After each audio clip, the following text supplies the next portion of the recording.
Good afternoon, everyone. Welcome to our council meeting for the Wednesday, the 7th of February 2024, the 1st of 2024. Great to be able to get back into work and enjoy a positive and constructive year ahead of us. Could we please start with our karakia?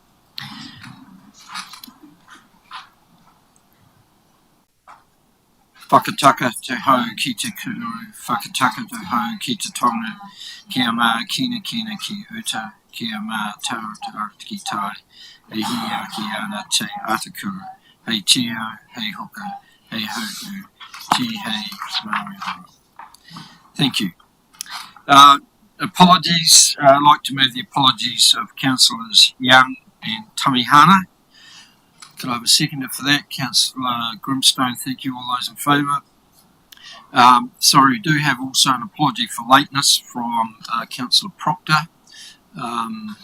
So I'll just move that as well. Seconded by Councillor Jennings. Again, all those in favour? Against, carried, thank you. And also noting that Councillor Boyle is online. You can hear us, Councillor Boyle, okay? Loud and clear. Thank you. So we have one public participation presentation that is from Mrs. Nola Fox.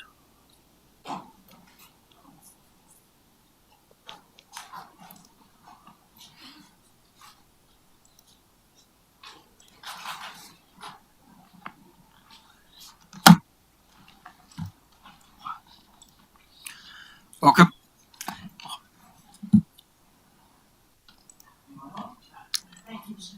You're not? No. Oh, when it's read, it's on. When it's read, it's on. Yes.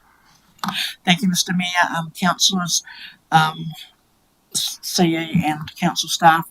I'm talking to you today wearing the hat of the chair of Foxton War Memorial Horse Society Incorporated. We just wanted to quickly touch base and advise you that we support item 7.3. We believe the pause of the disposal process and carrying out community consultation is important.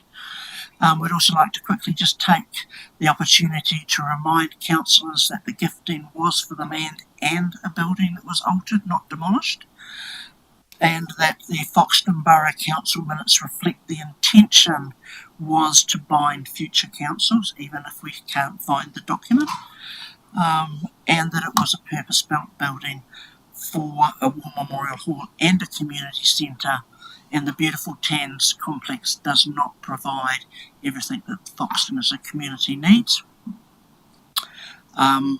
So we just wish to work with council so that the hall is brought back to a safe, full operating standard and be a valuable asset for all to enjoy. And we'll continue to work with the CE, hopefully with some options. Thank you. Any questions? Deputy Mayor Allen. Thank you, Nola. Has the whole society thought about what consultation would look like?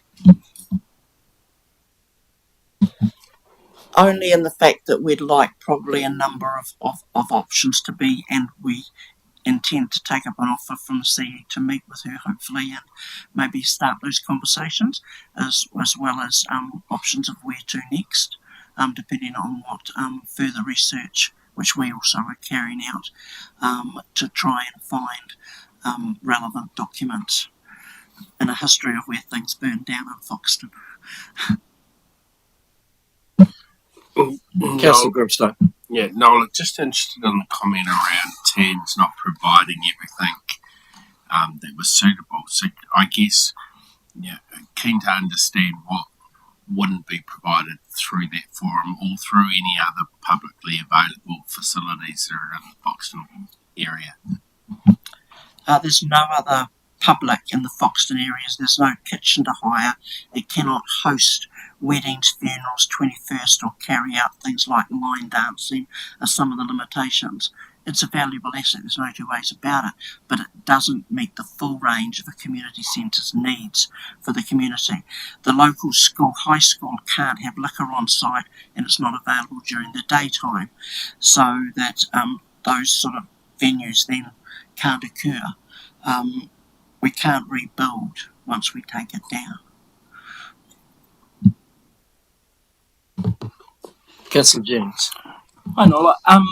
Does the whole society have a position on whether, or your views towards, as part of any consultation process that might occur after today's decision making, whether you would support inclusion of a potential targeted rate for the earthquake strengthening and operation of the hall as an option?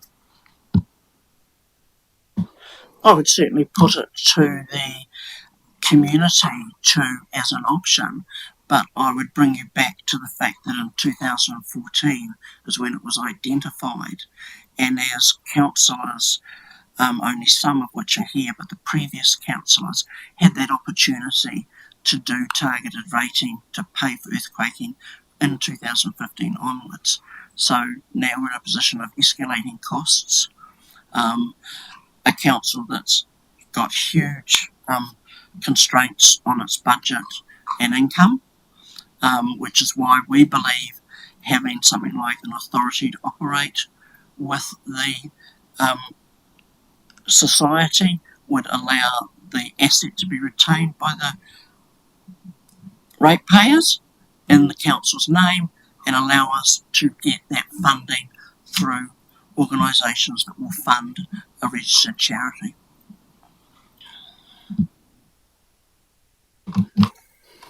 Councillor Brannigan.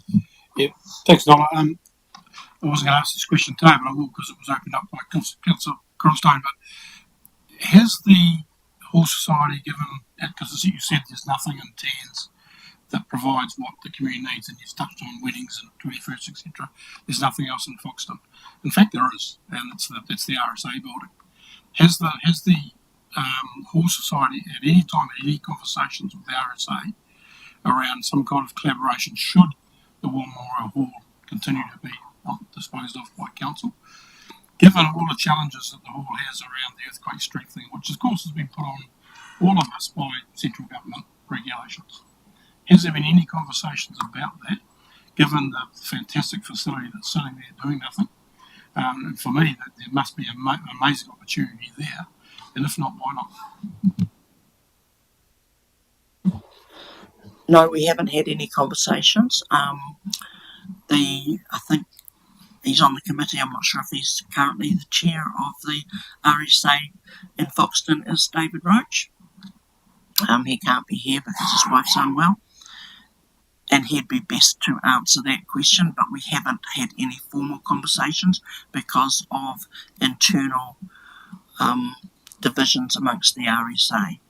And it's certainly not anything that has been raised by any of our members as an option to consider, but that's again something that perhaps could be considered in the consultation for the community to look at. But I'm not quite sure where we'd get the money from to buy. Most funding does not buy land and buildings, so I'd be very surprised to find where you'd get the money to clear the debt on the RSA. Sure, it just seems to be an option that I would have thought would have been would have some oxygen to have a look at. But if we've raised it, let's see where it goes. Thank you. Thank you, Noel.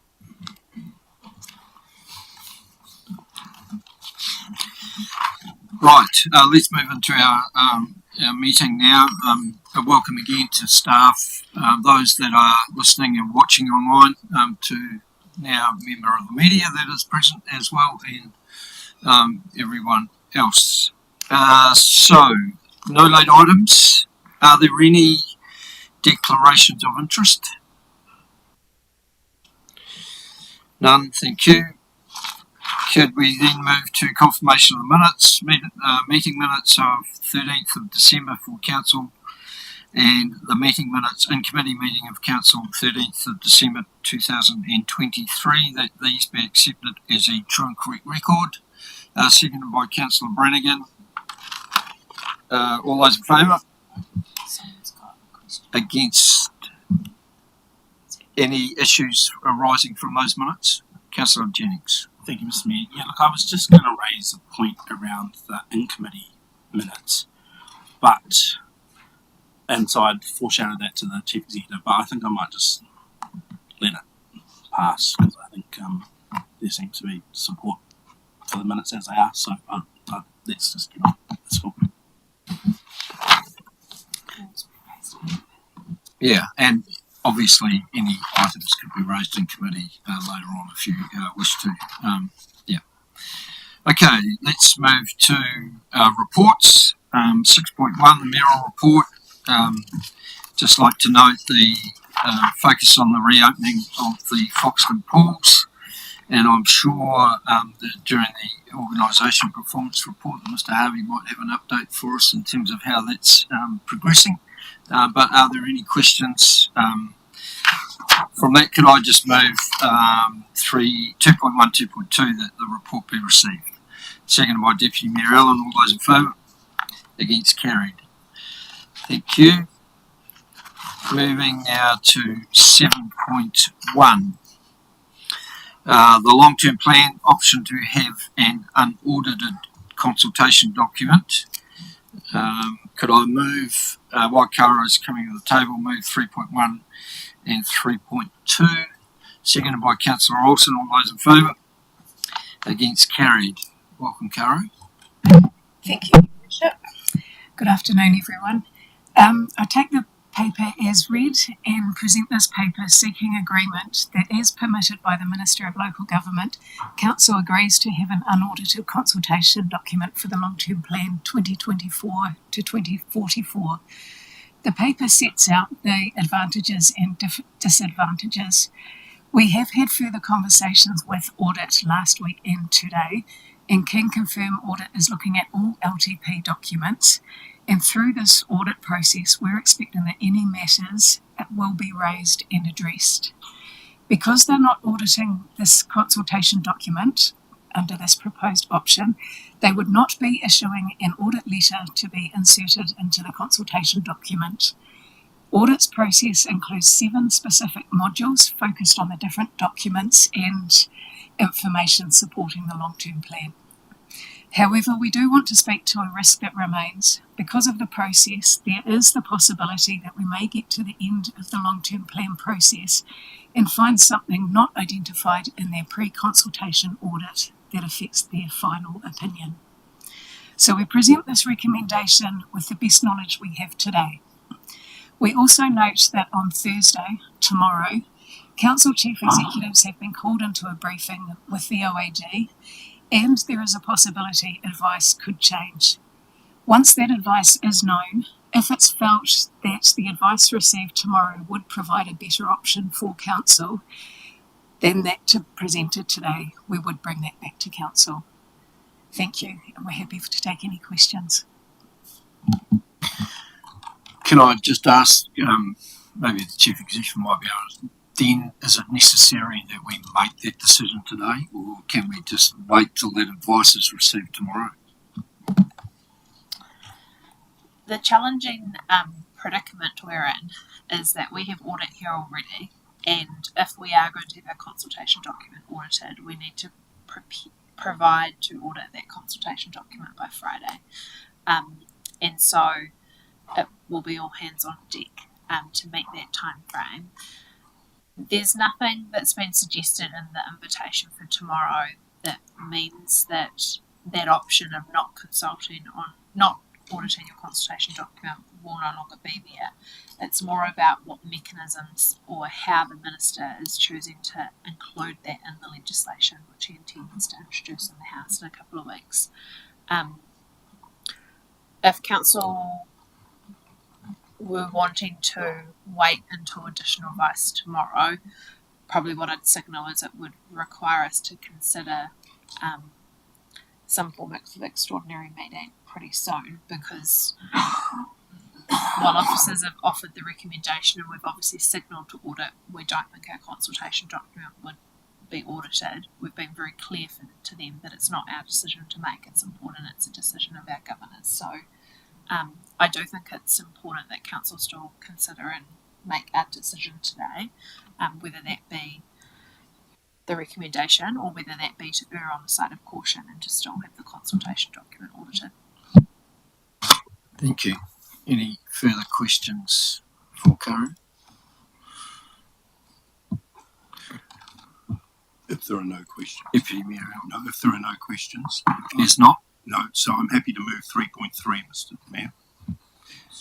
Seconded by Councillor Brannigan. Speaking to it briefly, it's important to emphasise we're talking about simply the consultation document. Those weighty pieces of work which form the substance of the consultation will, of course, and are currently being audited. I think the background was well provided as to it being of a minimal risk, and also just worth noting at this time when we're trying to save every dollar, we will save $15,000 by not auditing. Any further discussion or debate? Put the recommendation. All those in favour? Against? Carried. Thank you. Okay, moving now to 7.2, which is the Solid Waste Future Direction and Long-Term Plan Consultation Document Submission. And Daniel is coming to the table. While he does, can I move 2.1, 2.2, that the consultation document submission be received? Seconded by Deputy Mayor Allen. All those in favour? Against? Carried. Rob, as well, welcome. Just noting, councillors, that you will have received in the last hour a further recommendation. If you haven't had the chance to read it, we will obviously have a bit more time following this presentation, but there is a recommendation 2.6 which specifically states the options that are in front of us, which we will further discuss and debate shortly. Gentlemen, yours. Right, I guess in relation to the options available in front of you for the elected members, any questions on those? As per previous discussions in previous weeks, and also option 4 was presented on Friday night, Monday night. Councillor Tukapua. Yeah, I've got a question. So at our workshop, there were a couple of councillors interested in the option 4 of removing recycling. I kind of chimed in and said, well, I still want to recycle, but removing the curbside version and having the stations only, and perhaps a few additional ones out in the rural community that, mobile versions or whatever. I believe there is until 2026 to implement any change if that was something to be considered. My question is, in your analysis, there were the pros and cons, and of those cons were the sorts of funding, like the return of the levies and things that we would no longer be eligible for in the case of removing recycling. But is that also the case if we still did recycling, just not the curbside version? Would we not be eligible, or are some of those on that list back on the table? I'd possibly have to investigate that more to get a definite answer on that. But understanding that the curbside recycling is a core objective of the Ministry for the Environment, so I would suggest that either all or partial of that amount would be lost, but I'd need to check that out. Councillor Brown. Yeah, thanks, guys. In terms of the mobile recycling service, I know one of the options Rob Daniel talked about, if we went over to the curbside and just had the mobile ones we went and did your recycling at, talked about cross-contamination. Is that a problem with the seasonal ones we set up in Luxon? Foxton Beach, etc. over the summer. We have the temporary ones. Is that a major problem with the cross-contamination already? It is very much so, and probably would increase significantly if we increase the number of mobile transfer recycling stations around, and that's really just people fly tipping, dropping their general waste there, or pushing it through the slots. Often, when we do have the mobile recycling stations, a lot of the recycling product goes in contaminated, whereas we don't get that as much in the curbside recycling. Generally, most of it goes in clean into the curbside recycling, but a good example is where we recycle cardboard. Often you will get the foam and polystyrene and things like that pushed through as well in packaging, and packaging that comes with those boxes. What if we were strategic in where we place these things, like outside a school, rather than just a hall where there is no one else around? Although I'm not trying to pass on the problem to school, but it's not their response. But the thing is, there's more visibility here and traffic, so who's going to try and quickly do the wrong thing while they could get caught? I'm not sure. If they're going to fly tip, they're going to fly tip. Yeah, that would be an option, I guess. But in respect to either getting consenting for the mobile recycling stations, and that comes along with it, or having land or some form of partnership would be needed in respect to where we place them. So those would be key objectives that we'd have to work through. Councillor Proctor. Thanks for all the reports. They've been thoroughly reading. I've got a couple of questions. The first question is probably more around waste minimisation strategy altogether across the district. And I just want to make sure I've got this right. If we focus on organic waste and household sort of vegetables, organic material, don't we get a better return on focusing on that aspect of waste minimisation rather than curbside recycling? Yeah, I think what we've done is to set out, through the waste assessment in terms of understanding what our waste stream looks like. And rightly so, you pointed out a significant volume of that waste is actually organics. And through the subsequent process with the waste minimisation, there are strategies linked to that that would allow us to make ground in terms of waste minimisation by focusing on education and alternatives in organics. But subsequent to that, we're also linked in with a number of contracts, and the dates being mentioned, 1 July 26, and a number of these questions and direction will actually be able to be guided by elected members as we start to implement these strategies. And really just sort of trying back, the focus for today is around those particular documents, but settling on which options we will go out to consultation, knowing that decision may trigger a subsequent work stream ahead of that 1 July date to renew a service, or to look at a potential reduction or modification to that contracted work. So there'd be a kind of an 18-month lead up to set the scope of that work, and then go out to the market, which would be all subsequent to elected member decisions. 50% of our wastage is food scraps as such.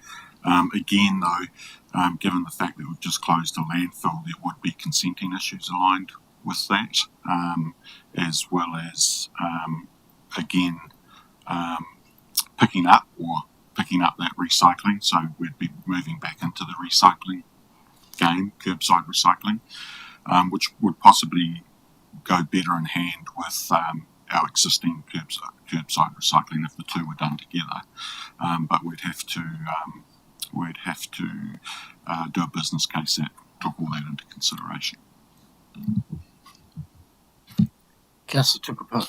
This last question is more around process rather than the content. And the question is, if we don't put option 4 in, I guess my understanding is there's no harm in putting it in, but if we didn't, we go out to consult, we hear from community, and they say, not having a bar of 17-18% rate rise, you need to find something else to cut. Are we, things like this, which could make a difference or not, it's up to the table at the time. If by not putting it in, it's no longer an option, like something that we couldn't consider, we limit ourselves in the sorts of things that we can do to achieve that overall desire of community if option 4 is not there at all. Yes or no? Am I wrong? Just checking. Through you, Your Worship, you're correct, Councillor Tukapoa. If it's not an option we consult on, it's not an option available to Council.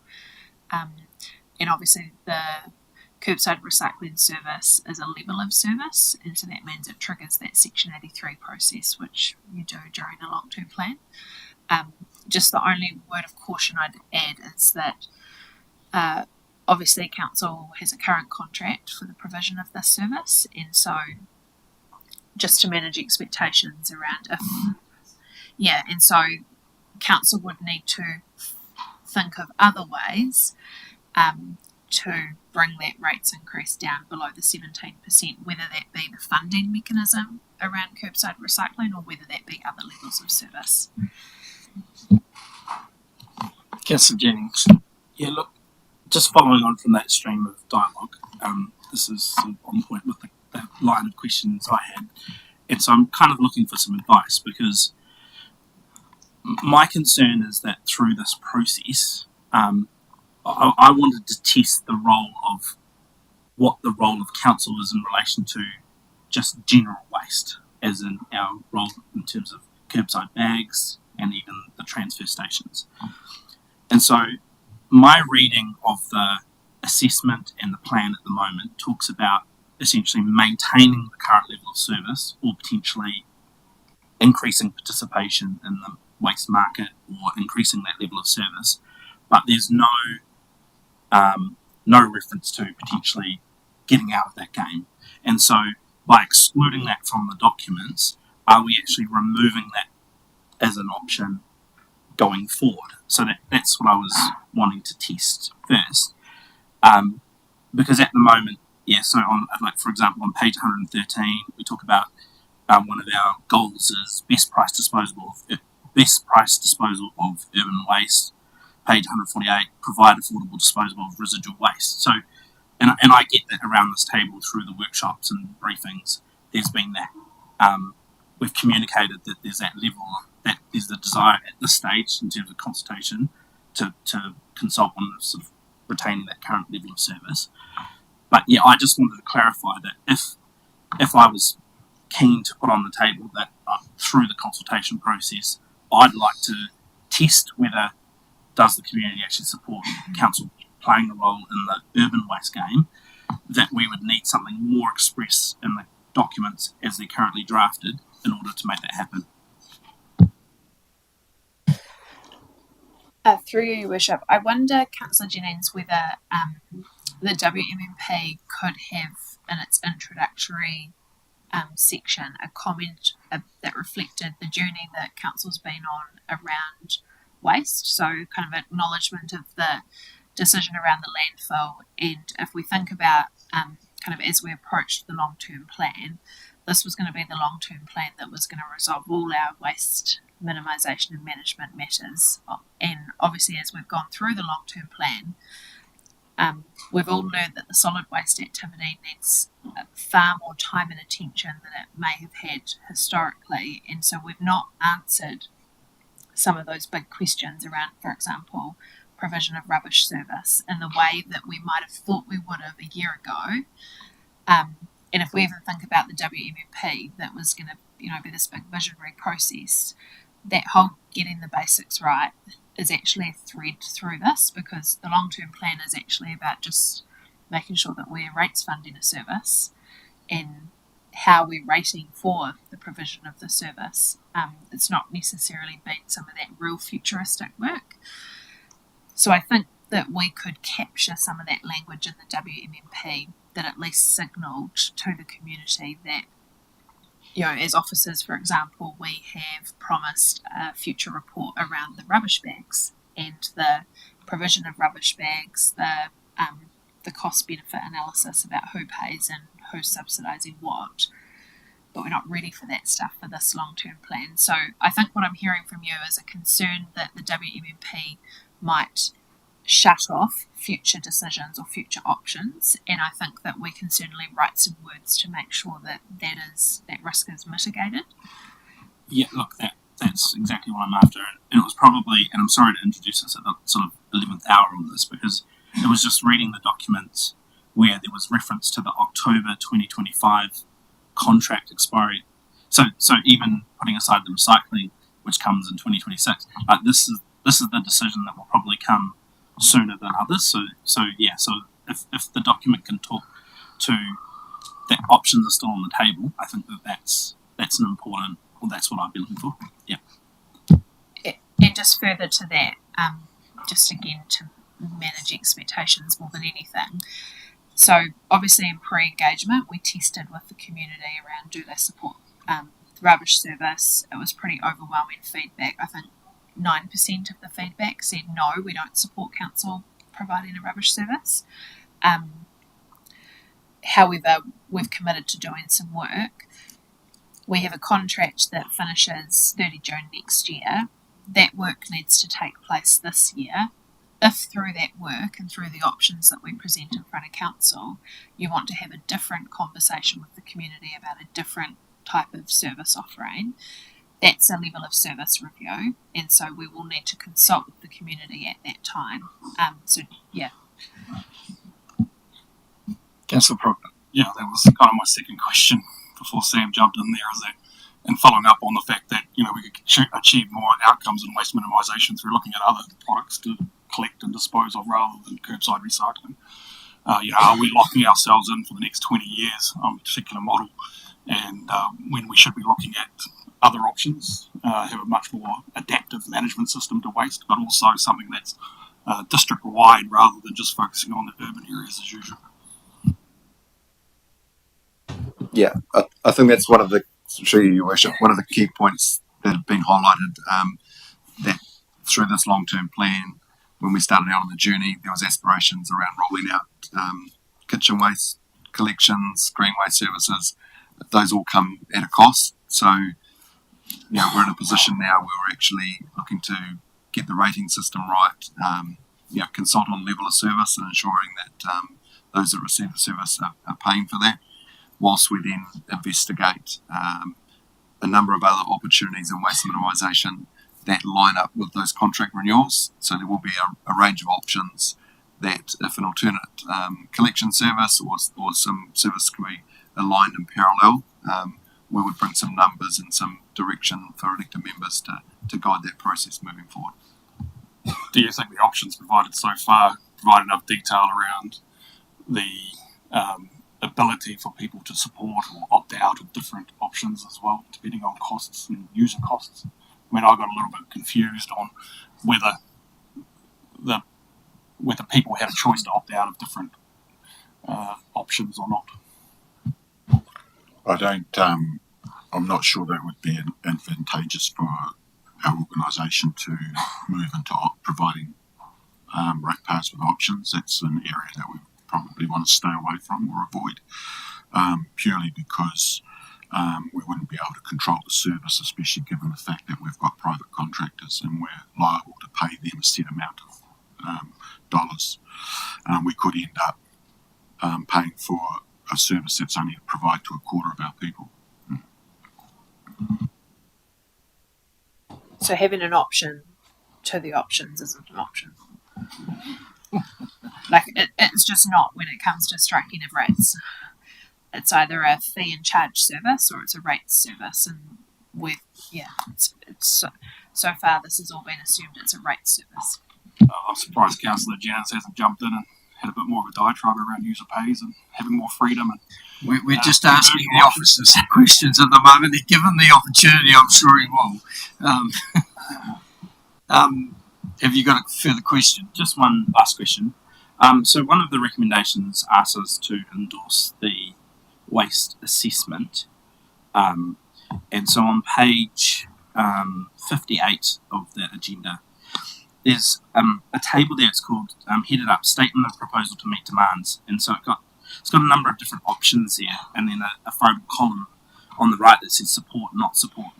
And so I just wanted to clarify that endorsing this document, basically all the council is doing is saying we're open to these things, we're open to a discussion around these things, not necessarily that we're supporting taking these things through or implementing. That I just wanted to have absolute reassurance around that. That's right, yes. Okay, thank you.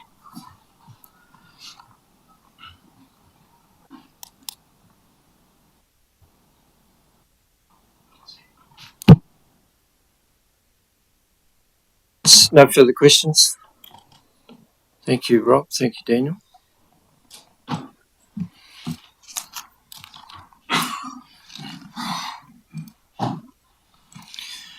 All right, so now moving to the recommendations, and I wonder, with the leave of the table, that we could do 2.3, 2.4 together, and then maybe 2.5, 2.6, which is the following one that you've received this morning. So someone prepared to move 2.3, 2.4? Deputy Mayor Allen, seconded by Councillor Tukapua. Any debate or discussion on those?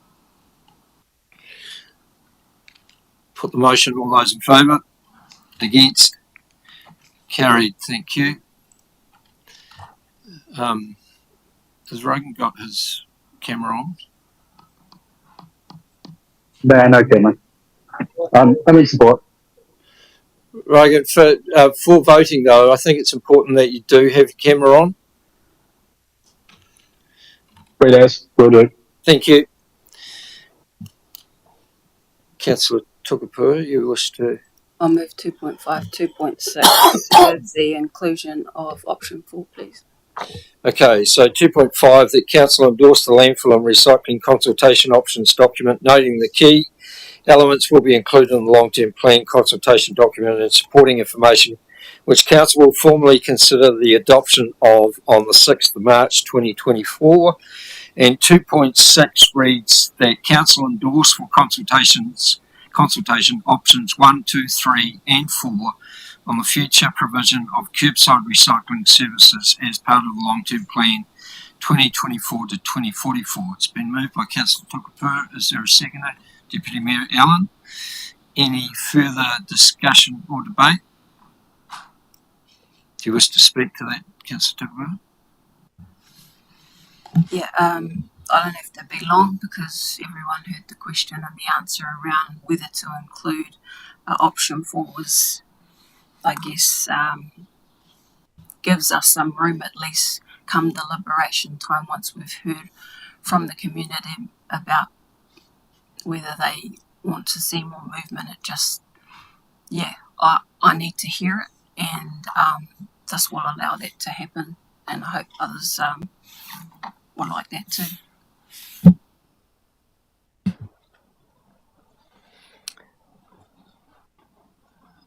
Nothing further. I'll put the recommendations. All those in favour? Against? Carried. Thank you.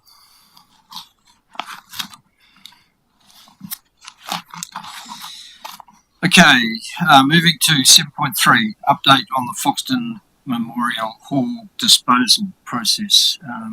Brent is coming to the table.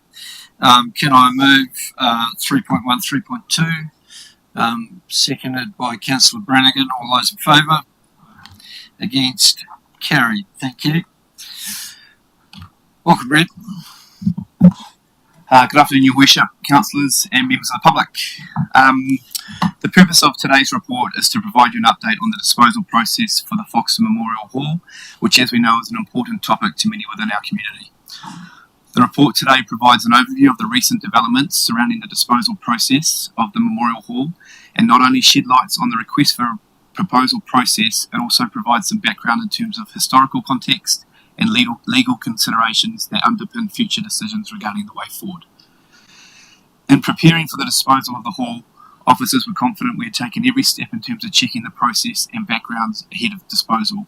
However, further information presented through the RFP process was brought to light that could potentially open the door for a judicial review. In response to this information, we sought legal advice, which has formed the basis of the report in front of you today. In seeking the advice, it was imperative to us that we've followed the process, ensuring we've crossed the T's and dotted the I's to manage any potential risk to the organisation. The legal advice that we've received has been circulated to elected members ahead of time and is privileged and confidential. For this reason, it's withheld from the public domain. I just take the opportunity to remind councillors that of this fact ahead of any questions or debate that may follow. The journey of disposal for the Foxton Memorial Hall spans back to 2018, when the future of the Memorial Hall was a key consultation topic in the long-term plan. Today, the advice we've received is clear, that further consultation with the community is needed. The recommendations outlined in this report reflect the advice and recommendation for further consultation, dialogue and reflection ahead of bringing a report back to Council for a decision. The advice suggests the consultation can be streamlined, avoiding the need for a LTP special consultation process. It doesn't have to be overly intricate or prolonged and can capitalise on the work that's already been done by Council. In introducing the report, I do need to apologise and clarify for an error that was discovered after the agenda was published. Under point 4.7, when talking about the Council resolutions from the meeting on the 28th of June 2023, it states Council passed a resolution that the proceeds from the sale be ring-fenced for Fox and future activities. This is not correct and that needs to be deleted. The potential disposal of the Foxton War Memorial Hall holds significant importance for many within our community, and moving forward it's imperative to strike the balance between managing any potential risk to the Council while respecting the concerns and interests of the community, which is what we are attempting to do in the recommendations today. Thank you, Brent. Any questions for Brent? Yes, Jennings.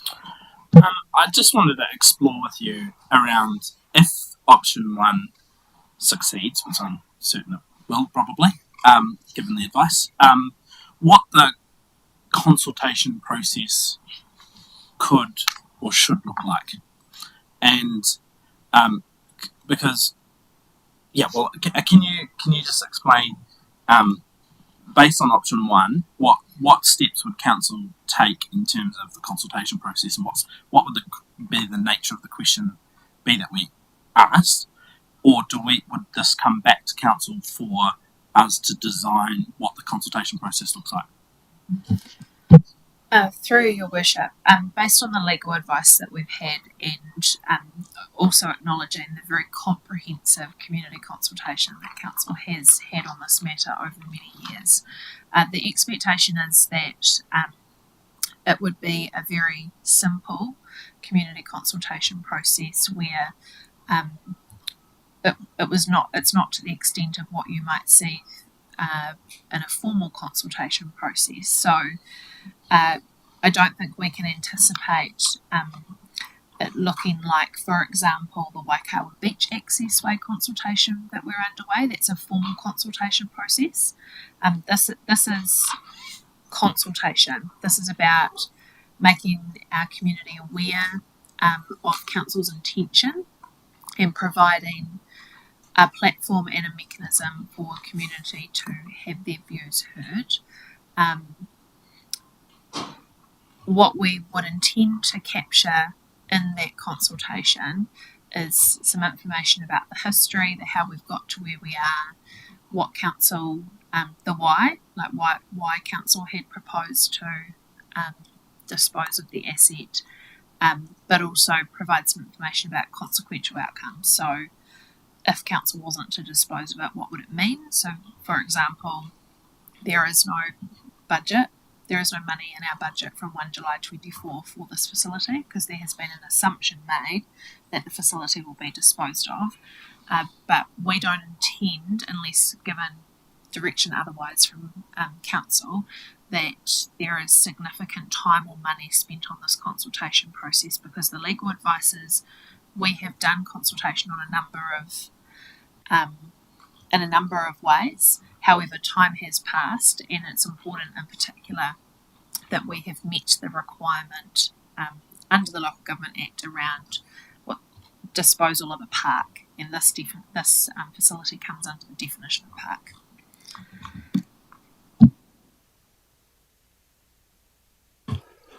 Deputy Mayor. So further to that, and I asked the same question of the whole society, I guess it's about and understood that it cannot be and should not be a very elaborate process, that understood. But I'm interested to explore the opportunity for genuine options to be put to the community. If the option is, do we or don't we sell the hall, doesn't necessarily invite a useful conversation, but if there are some options about if you agree to A, which is the selling of the hall has potential, what other sort of conditions around the sale you would like to see, I think that might enable a better and more productive conversation. So I just wonder what your thoughts are around that business of options and how they could be framed.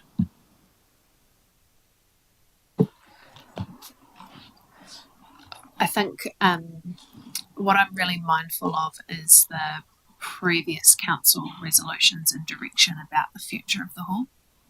And so I think that they can almost guide some of those optioneering. So, do you support council selling the hall?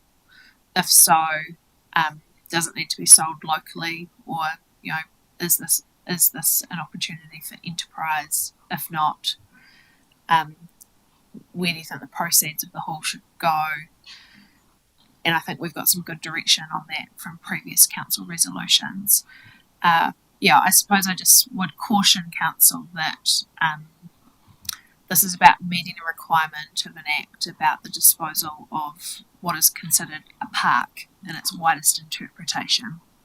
And that is why we're having to reconsult with the community, but also to making it clear that council are considering selling it on the market, not as was inferred in the 2021 long-term plan that council might transfer it to a organisation. So the specifics of what we say matters. And it may be that council elected members would prefer an additional follow-up workshop where you're giving us that guidance on what you'd like us to specifically consult on. I am very, very mindful though of the time that we've already invested in this process. And I'm keen to make sure it is the most efficient and effective process it can be. Understood. I guess my final question is the extent to which the legal advice that we have received since the resolutions we passed have changed the flavour in terms of consultation, and they talk about it being dated. They use the word that it is dated, I think, and that therefore does that mean that although our previous decisions stand, should they be reconsidered in light of the legal opinion, and hence my question about a more enabling consultation process around the options. Yeah, so the legal advice is that we do not need to carry out a Section 82 or a Section 83 consultation process. Remember, Reen, that the legal advice is trying to assist us as a council to eliminate all risk, and hence the advice that it not be an elaborate or comprehensive consultation process. But I think elected members should reflect on, the mood of the community. This process started in 2018. We're 6 years down the track. How much time and energy has been invested in that process, and what enables this conversation with the community to allow a final decision, whatever that final decision to be, given the many, many pressures on many, many issues, and this is absorbing a lot of time. Councillor Brown. Thanks, Mike. So wouldn't the consultation, or couldn't the consultation, or shouldn't the consultation look similar? Like, this is the path we've been on, this is the journey we've been on since 2018. This is how council's come to its decision.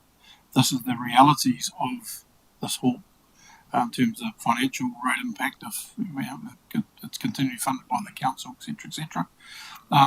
Basically, have we missed anything here? You know, is that sort of making a bit of sense in terms of? Because that's what I like to see, setting out to the community the journey that we've been on, how we've got to that final decision, and some realities. Because I've been, as we all have, probably a number of us have been watching the commentary on social media, etc. And some of the comments most of the comments come purely from the heart. You know, if you put the actual tin tacks of the realities of that hall, the challenges facing our community, given the money that's been spent in Foxton on TANs and other facilities and projects, etc. You know, this is the journey, and this is what we've got, and this is where we've got to. That's where I'd like to see it, because I think not everybody is informed in this conversation beyond just how the heart feels about it. So if we can make that work somehow, I think would be helpful.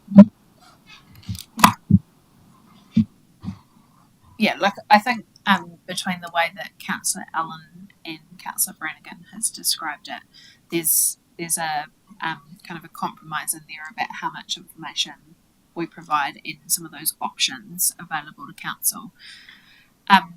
Another option available to council, which we didn't write into the report, but I'm mindful of, is that we know that in the next month or so we'll be bringing a report to council on Foxton Courthouse, off the back of the structural assessment work that we've been able to fund through the Three Waters Reform Stimulus funding.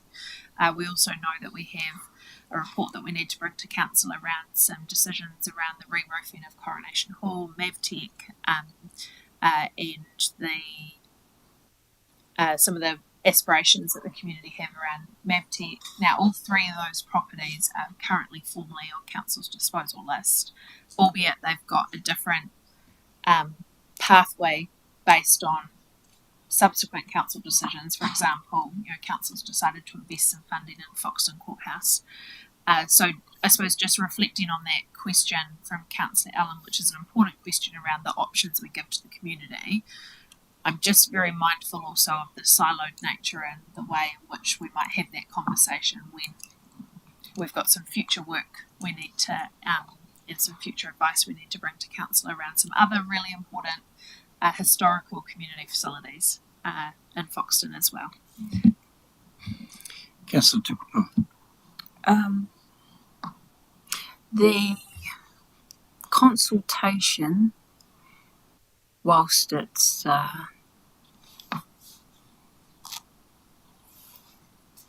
anyway, get my drift. And it's only $2,000 to $3,000. I guess my concern, and it probably relates to what Ross was saying, without the numbers, the realities, and the fact of if it's retained and no longer disposed of, if this is the sorts of feedback we receive through that process, and then we receive a report that says so. There's seismic strength or earthquake strengthening due in 7 years and what that's going to cost.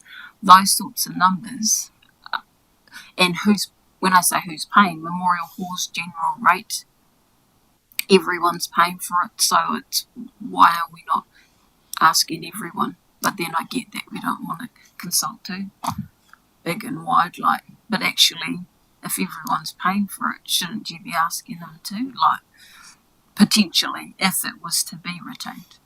So I struggle with let's just ask these ones who are around the immediate fringes of it, but everyone's paying, and we have to weigh up the costs in the bigger picture. It's difficult. So I'm a little bit concerned about how that report, I feel like it needs to be done, but how's that going to look? What's your feeling? So I don't think we intended for the consultation to just be targeted to the Foxton community, because albeit people connected to Foxton have an interest in the future of the hall, rightly so, if council was to retain the hall, then there is some significant cost factors, both operational and capital, associated with that. So I certainly hear the feedback and the sentiment of elected members that people need the facts, and people need to understand the pros and cons of options, but also reflecting that, and we can test this through the legal, we can test this with our legal advisors, is that I think we'd made an assumption that the preferred option is that council dispose of the asset. That's what our long-term plan reflects, that's what our financials reflect, but for people to have a view, and what I'm hearing is for people to have an informed view on that, they need to know, well, what if not that, then what, and what does that mean? And I don't think it would be a huge amount of work to be able to articulate that.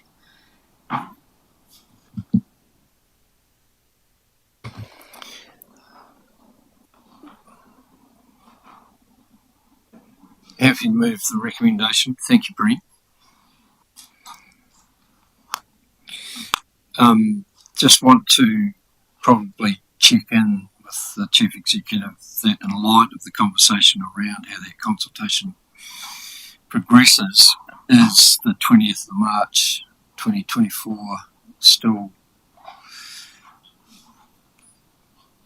viable, or do we just change to a subsequent council meeting? Yeah, I'm really reluctant to have it pushed out anywhere beyond April, because we really need council to have made a decision in order for the consequence of that decision to be assumed in our long-term plan budgets. I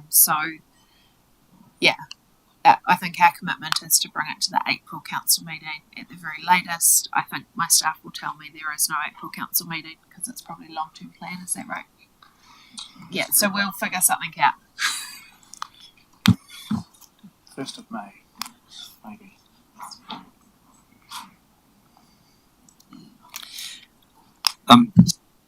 Deputy Mayor Allen, you're can we just delete the date? Yes. It's understood that a report will come as reports to council. So delete the date. Okay.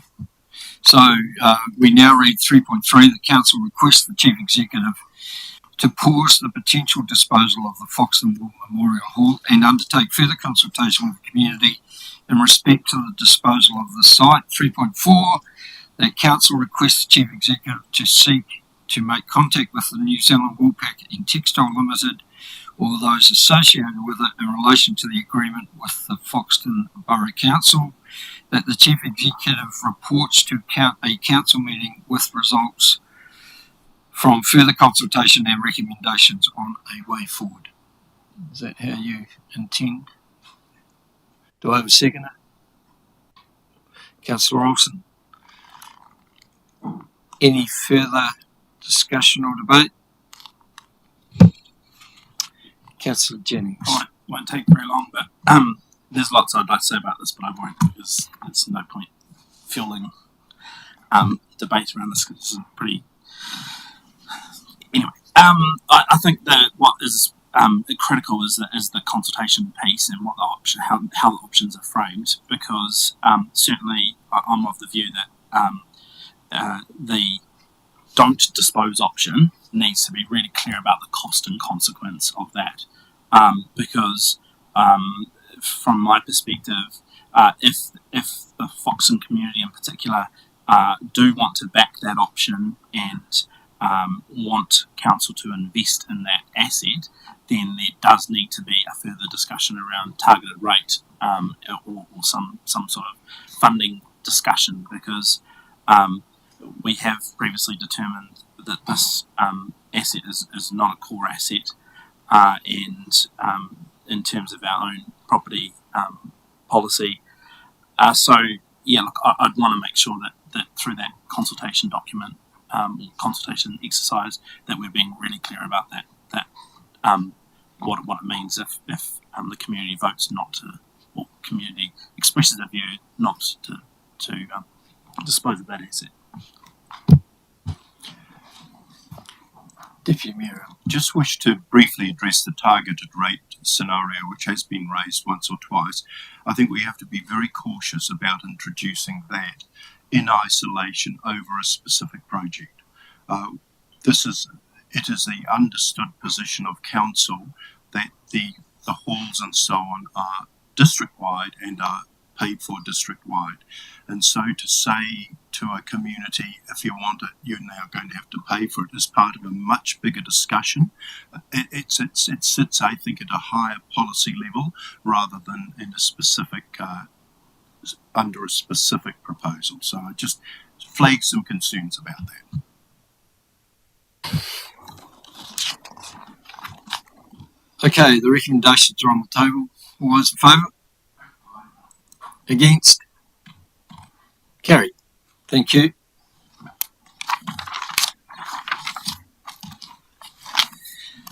Okay, moving to 7.4 governance documents update. Move 3.1 and 3.2 that the report be received, seconded by Councillor Brannigan. All those in favour? Against? Carried. Elected members will be aware of that this has been a topic of discussion for the last couple of months, and thank you for your input, and the changes have been duly noted. Are there any questions of anything in this report? Councillor Tukapua. This is just a note for public reference. In case anyone ever looks back. And that is 5.11, Councillor Tukapua has been removed. That sounds like I was, but it wasn't. I asked if I could stand down from that committee, so it's quite different to being removed. And likewise, I've stepped down from Access and Inclusion and the Youth Services Network going through a transitional phase at the moment with Councillor Young to hand that over appropriately and make sure he's got what he needs before, I also want to leave them in the lurch. So, yeah, that's what that's about. I haven't been naughty or done something wrong.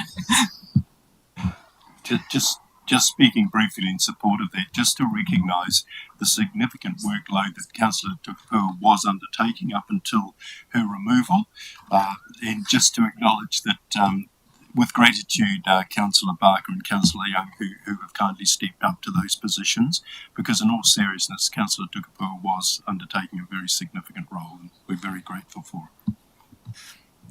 Councillor Jennings. And also just to echo and acknowledge her contribution to the Risk and Assurance Committee space. She will be a big loss, but totally understand the decision to focus on other priorities. And just to reiterate, everyone's involvement in terms of the contribution that you are all making in this space, and that we're always open to requests or alterations to various committee structures in the future as well. And I'm sure the meeting secretary will note in the minutes your comments around the statement on 5.11. Thank you. So I'll put the motion 3.3. The council endorsed the council and committee terms of reference amended February 2024. 3.4, the council adopts the updated governance statement 2022 to 25 amended February 24. And 3.5, the council adopt the updated elected members allowance and expenses policy amended February 2024. Do I have a seconder for that, please? Deputy Mayor Allen. Any further discussion? Put those motions. All those in favour? Against? Carried. Thank you.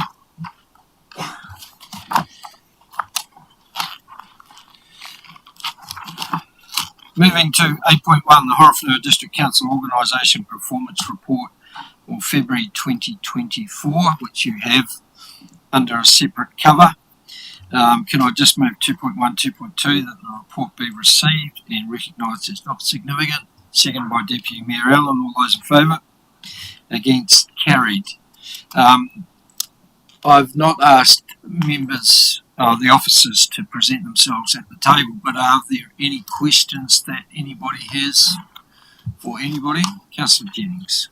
Thank you, Mr. Mayor. Yeah, look, I wanted to actually say thanks very much for the report. It's awesome. The contents are great. There's lots to celebrate in there, but I won't go over that. But there was three areas of focus that I had, which were consenting, consents and sort of projections in terms of the drop-off of the market and what we're experiencing there.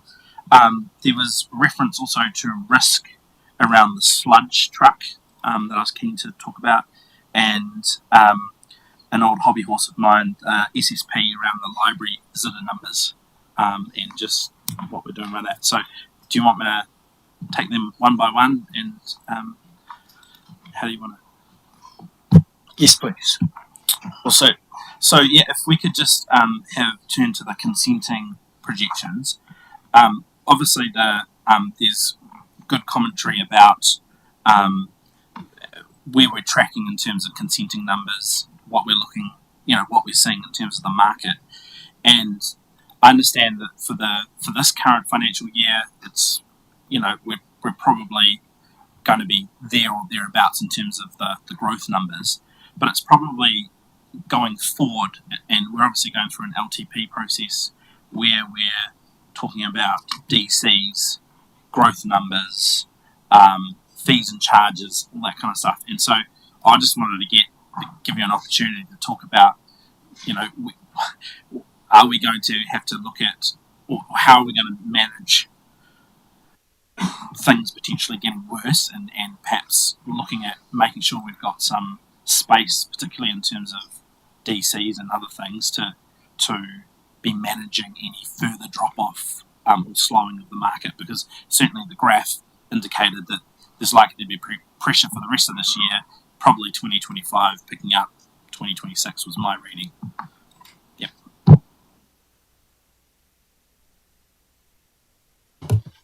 Through your worship. Yeah, and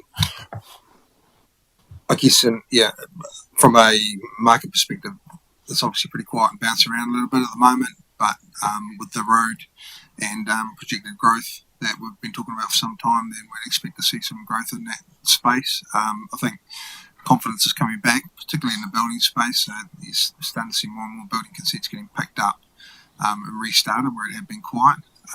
Resource consenting still a bit quiet, but again, coming back. And I guess it's difficult to answer the question in absolute terms because there's quite a few balls in the air at the moment, but I think in terms of what we're doing around DCs, we're trying to get more scope in there so we have those levers to pull in the future to try and flatten demand, as you're alluding to, and also, I guess, promote growth. But yeah, it's going to be a quiet year I think, this year, but it's expected to sort of come back next year, and with everything that's going on around the district, then we're still sticking to our growth numbers, with some ups and downs around cyclical movements in the market that we'd normally see. Thank you. And just to also congratulate you on the really good improvement in the consent processing times. That was awesome to read. Just on the risk around the sludge truck, I was just keen to understand, like that sort of jumped out to me in the report as one of those sort of single points of failure, like considerable, and obviously the report references, well, that we're going through a mitigation process and talking to the supplier. So I just wanted to clarify again that it's not our truck, it's a supplier's truck, and that we can, through our contractual arrangements with them, obviously ensure that they have some redundancy. Is that kind of the solution or the outcome that we're looking for? Yeah, through you, Your Worship. It's one of these risks and opportunities that is part of our alliance team, having our alliance team operation staff a lot more connected into our building. We're able to identify and start to work out mitigations for a number of risks. So they sit across that waste treatment stream from the press itself to the point where it actually goes into the truck, and this is a specific example that's been raised here. So yeah, you're correct. What we're doing is working alongside our supplier, based on our zero-based budgeting as well, looking at alternatives. Do we put a skip in there? Do we continue with the same truck? But in effect, it's as you've explained, it's simply a matter of having an upgraded truck, but knowing that the old one would still be available as a backup, and ensuring we've got a long-term best value supply arrangement in place to continue that service.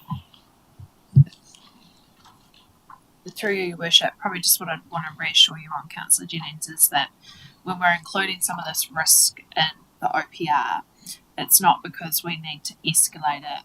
It's just, the OPR is about opening up the hood of the organisation. So I just want to make sure that you've got confidence, like we're across it, team are across it, so don't freak out.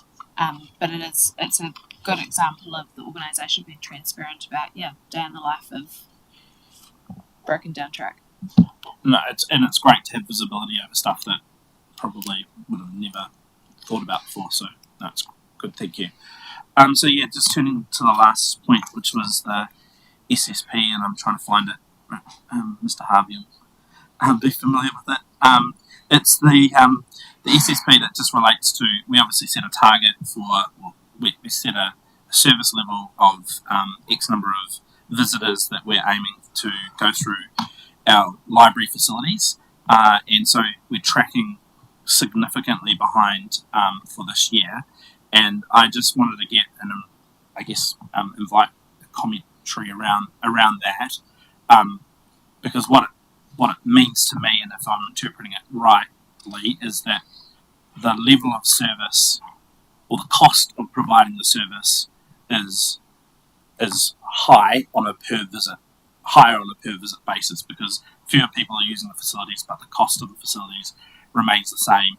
And so therefore, I'm keen to have that conversation, and we've been having that conversation around the value for money. What are we actually providing? Is it the right? Are we pitching at the right level? So just keen to get your thoughts. Through you, Your Worship. Thank you, Councillor Jennings. So in terms of that SSP, moving forward, we are changing that as we move forward and go through the LTP.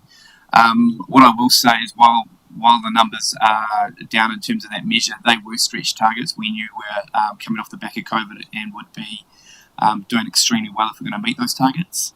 The other point I would like to make is the last sort of 6 months we've seen increase year on year through our facilities.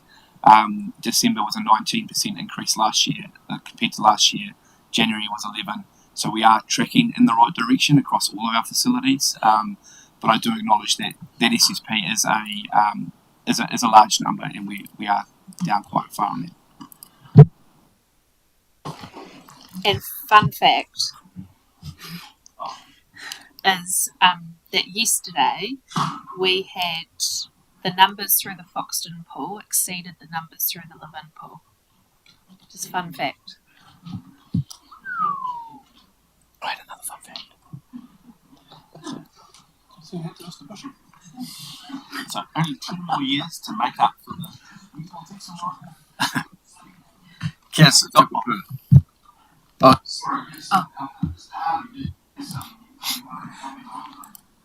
If I'm able to, I'll just also point out with our swim numbers at Foxton, we are already at 100, and it's going up daily.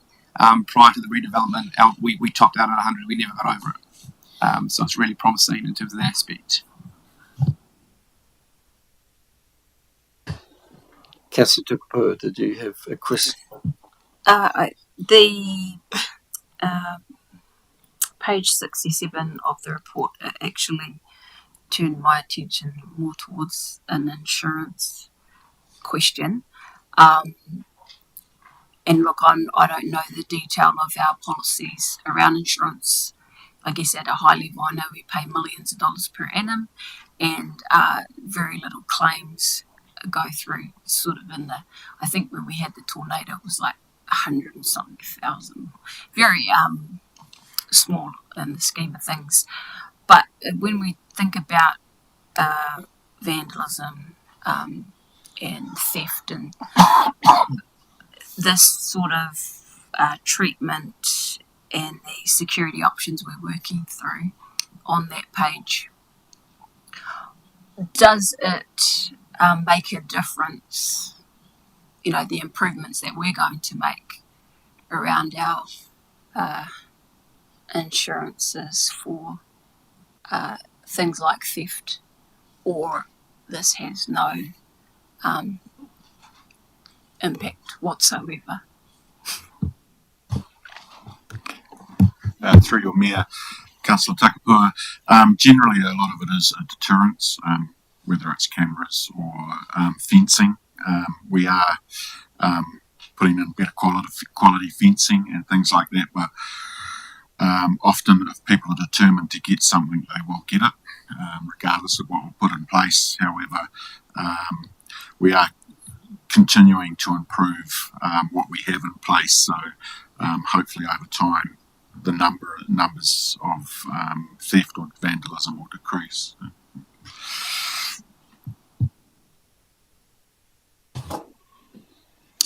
But the matter of the flow on, does improve our premiums for insurance or not? No. Impact. Yeah.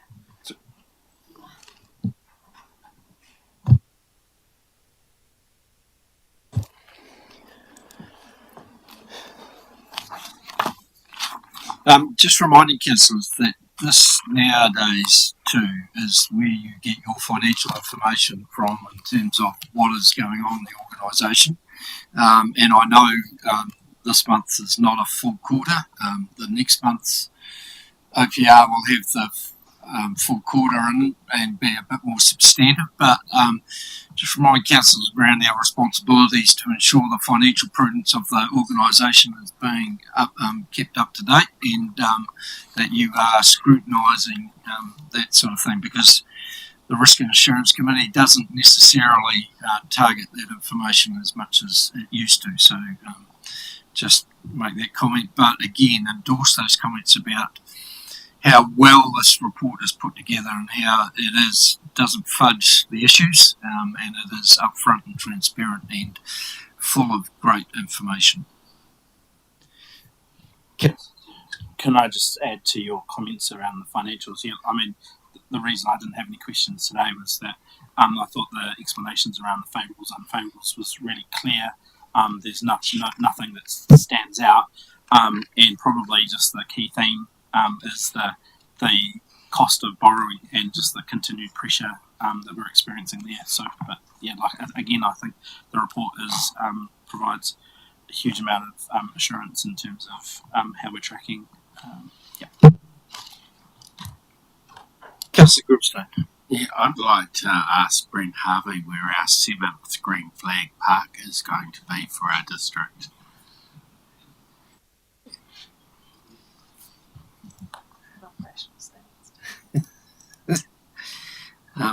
Yeah, that'll be interesting. If we don't do any boom mowing, who knows? I'm sure that'll be a target for Mr. Harvey. Can I then move 2.3, that having considered all matters raised in the Organisation Performance Report July 2023, I assume that is February 2024, it should be, that the report be noted. Could I have a second? Councillor Olsen, thank you. All those in favour? Against? Carried. Thank you. Thank you, Councillor Boyle. I saw that. Support. Okay, moving to 8.2, Council Resolution and Actions Monitoring Report for February 2024. The report 2.1, 2.2, that the report be received and recognised as not significant. Seconded by Deputy Mayor Allen. All those in favour? Against? Carried. Any items that councillors wish to raise?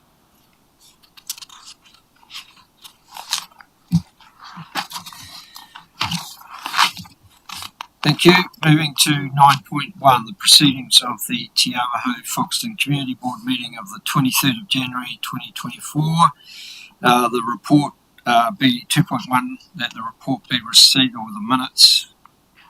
Sorry, the proceedings of the Te Awaho Foxton Community Board meeting for the 23rd of January 2024 be received, and that the minutes are received as well. 2.2. Seconded by Deputy Mayor Allen. All those in favour? Against? Carried. Any items from those minutes that councillors wish to ask clarification or questions on? Being none, move to item on page 323, which is to move the exclusion of the public under the Local Government Official Information and Meetings Act 1987. The following motion is submitted in consideration that the public be excluded from the following parts of the proceedings of this meeting. 1, to discuss C1 road maintenance renewals and improvements contract. C2, Tāne Nuiarangi Manawatu Incorporated.